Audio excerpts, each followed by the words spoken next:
So digital employee experience, it's been a topic that's been talked about for quite some time now, a solid few months.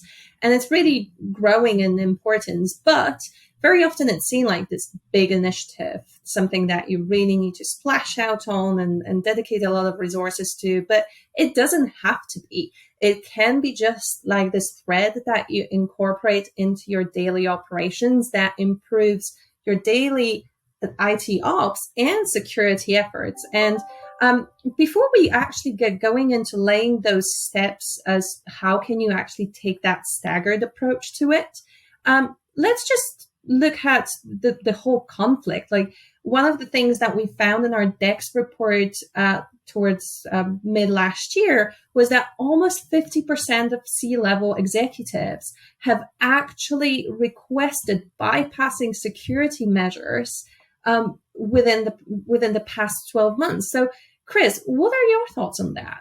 Yeah, a lot of times these two things are at odds. Think about most of the time when you put a security measure in place, it's there to restrict or control what's going on in the environment, and for good reason. I mean, these are the things that are going to be used by threat actors to attack the environment. So, we want to put measures in place to, make sure that Chris only has access to the things that Chris should have access to. He shouldn't have access to something that Robin has access to just because, there's separation of duties. There's information that we want to keep separated. We may have to put in things like better controls around access to files, the ability to run things as an administrator. All of those things should be restricted because they make our environment less secure. So think about passwords is a good example. Everybody hates passwords. They like to make them very simple, repeatable, so they don't have to remember them all. If you're like me, you enforce, a password policy even on your own family. My kids and my wife hate the fact that I make them actually have a different password for everything, and they have to actually manage all those things.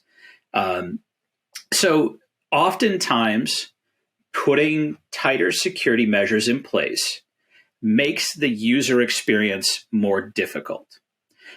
So if I put a stronger password policy in place, I make it so that you can't reuse your password. You have to make it longer. You have to make it so you're using special characters, uppercase, lowercase. It has to be, so long, and you can't reuse that password. And every 90 days, you're going to have to change it.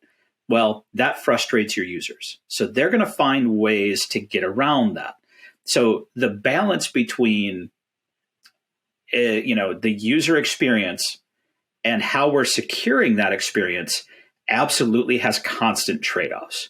And I think that the one thing that's most interesting about this, like, hey, everybody, why is one of the security guys on here to talk about DEX, which is more digital experience? That is exactly the problem that we want to try to talk about as well. As you're getting into this, the more that you do security-wise, the more potentially you could be impacting your digital experience. And one of the most interesting things I think about DEX that we'd like to talk about today is how DEX gives us visibility into that so we can improve that security experience and the overall digital experience together.